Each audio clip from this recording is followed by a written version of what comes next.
Hey everybody, Fane here again with another tutorial, and this time we'll be working on this production painting. Just like the previous ones you've seen, we're going to start with some kind of setup by a student or someone from the internet who submits their work, and I'm going to basically talk over it and show you how you can make your work much better by putting in enhancements of various sorts, better composition, better lighting, better values, and all sorts of little things. So first thing I'll do is I'll show you guys what this original one looked like. So let's turn these layers off and turn the line layer. So this is done by individual, by a student, and the original setup is not bad at all. What I saw this is like, hey, look, the perspective is sort of there. The actual composition is quite nice. There's a story going on. These two shuttles launching. So that's the importance of fundamentals. That when you have something that's set up correctly, even as basics as this, which is just a black and white drawing here, and it's not super tight or anything like that, but it captures what I need. It captures the essence of the story. It captures the essence of the composition, and everything is already set up to actually bring this into a tighter drawing if I wanted to, or I could bring it into a much tighter painting, all sorts of stuff. Only because the fundamentals is strong, and there's a core difference between this drawing here. There's something that just you simply eyeball and drew a little rough sketch, because if you draw a little rough thing that has no composition, perspective, lighting, all these kind of things are missing, it's very hard to then work on top of them. So here's the original sketch, and for this one, it's going to be starting point is a little bit different. Okay, you see two layers I have here. One's called textures, one's called paint. If I'm going to turn on the texture one, you can see it's going to look very funny. Right, here's a texture layer. And don't worry, I'll break these down to show you what they consist of. And we have the paint layer, which is what it looks like. So if I turn those layers on and turn off the line layer, you can see here's the painting. Let me just turn those layers on and off. You can see there's actually a space shuttle in there, but in the painting it's gone, obviously. Okay, so this is a different approach to production painting, which is utilizing a lot of photographs to get your values, but the photographs make no sense compared to the actual finished image. So I'll basically just break those down for you. Okay, so let's try on the line drawing. Here's the drawing.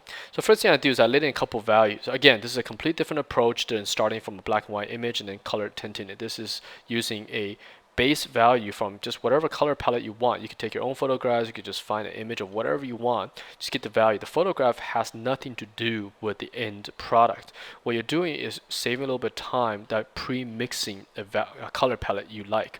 Here's another set, right? So you can see by doing that, I'm extracting the colors from the photos underneath and use it in my painting here. And here I put in some clouds, composite a couple other ones, right? Adjusted those a little bit here, and then I started pulling in some actual textures from NASA launch pads. You can see here, right? Just putting those in. Now all this is quite loose. Let me turn this layer off. But even at this stage here, a very early stage, the overall mood, right, when you zoom out and or turn off the light layer, is starting to get established. I want this to feel kind of very sci-fi-ish, taking place perhaps on a different planet. This is not Earth. So it all that came from this value right here, which is just a color of the snow and the sunset. But when I looked at this photo, it has nothing to do with the subject matter. This is snow. Obviously, there's no space shuttles here. But what I like is the color palette. I think this picture has a nice gradient going on here. You got some very interesting values. Got some cool blues, some warm yellows, and all that says quite foreign. This looks like a planet from outer space somewhere, some other distant place other than Earth, right? So we added those in. So here's a simple cloud cropped in, and the complete picture of this cloud doesn't look like this. It's been manipulated. We copy and paste it, cloned to get that effect. Here's another piece added in on top of that to just give that surreal look that this is not Earth. This is a little bit different. Yeah, and here this layer, what I did here is I manipulated this and got rid of some of the light areas. You can see in here there's some areas I don't like this is a very bright spot here in the sky. So what I did is I painted those out. Same with this areas here, a little dark, a little too bright here. Boom, I took those areas out, so the focus is going to come back to these space shuttles. Okay, let me erase those. Boom, boom, boom, boom, boom, boom. Okay, so let's continue here. And so this is a texture layer. This is very rough stuff. You can see they fall into perspective somewhat, but they're not exactly precise. Because for a loose painting like this, again, this was done in front of students live in front of class.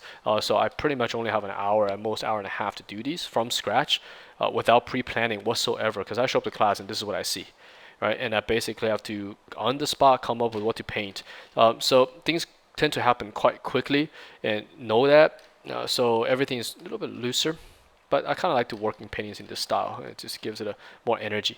So I basically found some photographs of just NASA launch platforms and copy and pasted just images. They're not even, you know, orientated probably correctly in most of these. But what I want from these is the field, the values and the color. So here I can actually cropped in the actual space shuttle. You can see it sort of matches, but not really, right? The perspective is off, but it's okay. I want the colors, I want the values, I want the stuff that make up this to make my painting more believable. And here I cloned it over there. Okay, and here I added a few more of the texture layers.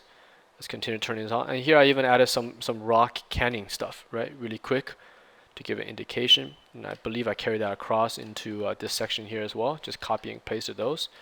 Okay. Now don't think of this as making a painting by using photographs and just copy and pasting a painting together.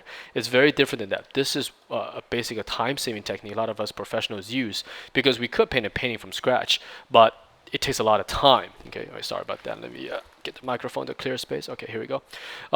We're doing this to basically save time, because the design in this image here is the overall picture. Here is the space shuttle is taken off. It's the design of the platforms, the mood of the planet. That's what we're trying to achieve in this painting, and all these little things are going to help us get there faster. When you're working in production, this time is very, very important.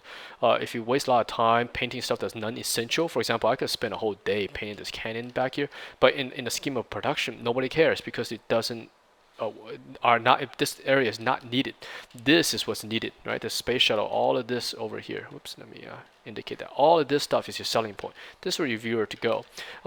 However, I always get some students that think that, okay, this is a technique where basically we just take a bunch of photographs and crop it together, and the end result is something that looks very, very bad, because to do this takes a lot of understanding of perspective, value, lighting, composition, and without those, it's going to look exactly like a bunch of photographs cropped together, and it's going to look like some 1980s cheesy Photoshop Generation 1 image, right? So, okay, let me continue. Crop a little bit more rocks in here, and add a few more things in here. I don't think I actually used this layer. Maybe I did. Let me see. Oh, I think I did. Okay, so here's all the texture layers, and nothing is balanced. There's no value. It's just a bunch of photographs. But if you zoom out, it's starting to work. You can see the painting starting to take place. The overall color palette is there. The sky's got nice alien-lated colors.